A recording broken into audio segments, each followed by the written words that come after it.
Nos acompaña Sebastiana Barráez, es periodista especializada en la fuente militar. Sebastiana, buena tarde, bienvenida al Canal de las Américas. Buenas tardes a ustedes y a su audiencia. Un inmenso placer tenerte con nosotros. ¿Tuvo impacto el mensaje de Edmundo González, ya que Padrino López salió a dar también su contraparte? Bueno, sin duda alguna que causa impacto, porque de otra manera, no solamente que el ministro de la Defensa no hubiese respondido, que además no hubiese publicado la institución castrense un comunicado, sino que además Padrino López lo hiciera acompañado del alto mando militar. Ahora, el contraste de los discursos en la sobriedad que demostró el doctor Edmundo González Urrutia y en yo digo que los mensajes claves que le lanzó a la Fuerza Armada en el corto espacio en el que lo hizo, pues sacude a la institución castrense, que viene atravesando por un proceso de molestia, de insatisfacción. La ha sacudido el 28 de julio, que fue el día de las elecciones. Porque una cosa que es importante que sepa la audiencia de NTN 24 es que el principal actor, el principal, el que tuvo acceso principalísimo a las actas de votación, al resto del material electoral, que además custodió los centros electorales, que fue testigo de las personas que salieron a leer los resultados emitidos por las máquinas de votación, fue precisamente la Fuerza Armada. Es decir, que el general Padrino López está perfectamente consciente de lo que sucedió el 28 de julio y los resultados que dieron ganador a Edmundo González Urrutia. Sí. Sebastiana, ¿cómo ve usted a Padrino López en este mensaje que da a los militares venezolanos, allí como usted lo veía, con su grupo de militares atrás allí protegiéndolo? ¿Usted cómo lo ve? ¿Preocupado, pensativo, reflexivo? ¿Cree que de repente los militares apoyen la voluntad del pueblo y no a ellos? Mire, yo le puedo decir con absoluto conocimiento de causa. En los 10 años que lleva Padrino López, que además es un general en jefe, como ministro de la Defensa, nunca me imaginé verlo en un video como el de hoy.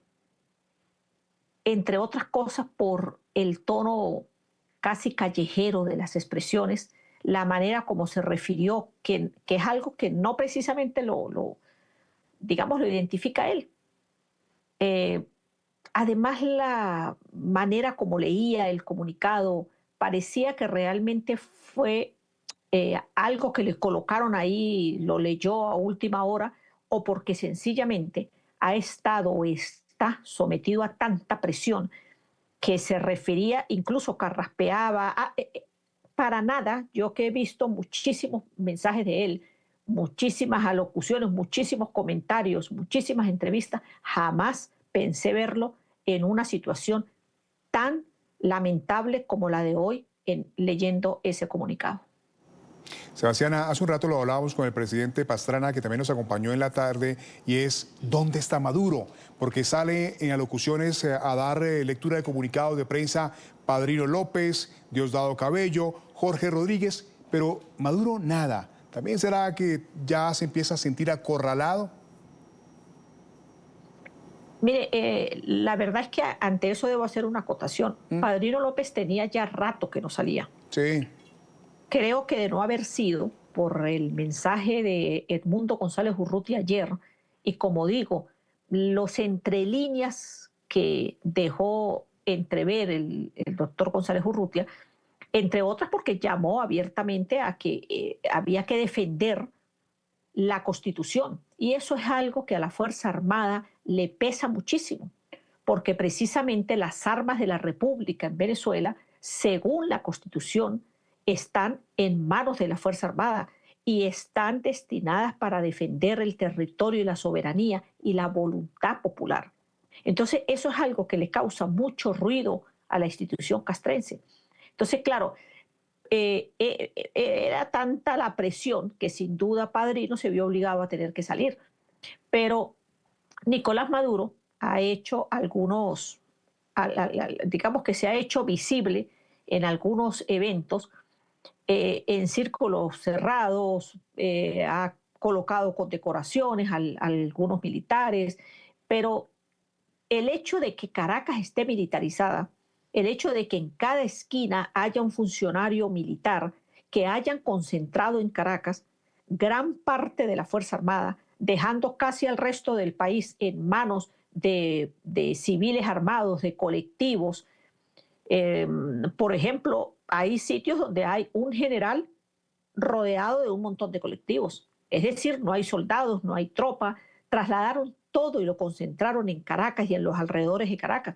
Me refiero a sitios, por ejemplo, como La Guaira, Miranda, que son sitios alrededor de la capital. Entonces, claro, hay un gran movimiento porque también hay una gran desazón entre entre el Partido Socialista Unido de Venezuela, porque la gente no le quiere salir. Hay muchísimos sonidos que están rodando a través de las redes donde los funcionarios encargados de movilizar gente llaman desesperadamente a las personas para que se incorporen, ni siquiera ofreciéndoles combustible, dinero, beneficios. La gente quiere salir porque creo que hay bastante conciencia de que lo que va a ocurrir en Venezuela en las próximas horas es decisivo para el Sí, resto de lo que puede vivir el país en las sí. próximas décadas. Sebastián, en torno a eso que estamos hablando, ¿se puede decir que la estructura militar del régimen es un componente sólido en torno a Padrino y a Maduro? ¿O por el contrario, la oposición ha ganado terreno y el mensaje ha calado en ellos? A ver, voy a precisar. Mm, La Fuerza Armada en general nunca ha estado con Nicolás Maduro. ¿Con quién ha contado Nicolás Maduro? Con el alto mando militar.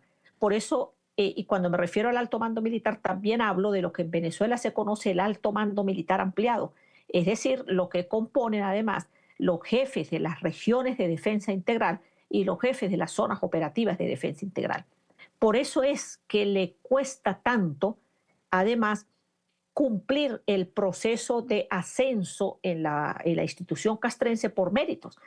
Entonces, ese ha sido uno de las principales debilidades de Maduro, a pesar de que en el mundo se diga que quien sostiene a Nicolás Maduro o que quien está en el gobierno y quien tiene poder en el gobierno es la Fuerza Armada, pues eso no es tan cierto. Lo que sí es cierto es que las armas de la República, con la gran propaganda del régimen, es lo que sostiene a Nicolás Maduro. Ahora bien, la gran mayoría de la Fuerza Armada está en contra de Maduro. Y te pongo un ejemplo sencillo de eso. En todos los centros de votación donde concentraron el voto militar, ahí Nicolás Maduro perdió, pero no perdió por la media nacional, que más o menos fue el 65%, 70%.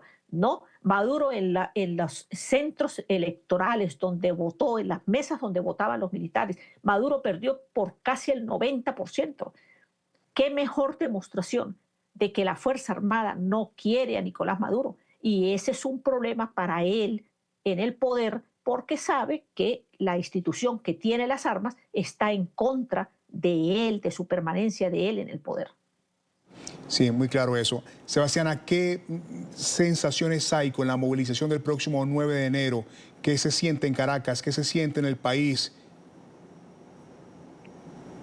No, obviamente que en el país hay mucho miedo, porque el régimen se ha encargado de mantener en la calle a una cantidad de unidades militares, de colectivos armados que son grupos de choque que andan patrullando, rodean los sitios emblemáticos de los pueblos, se meten en los barrios, por supuesto, armados y en motos, pues obviamente que le crean temor a la gente.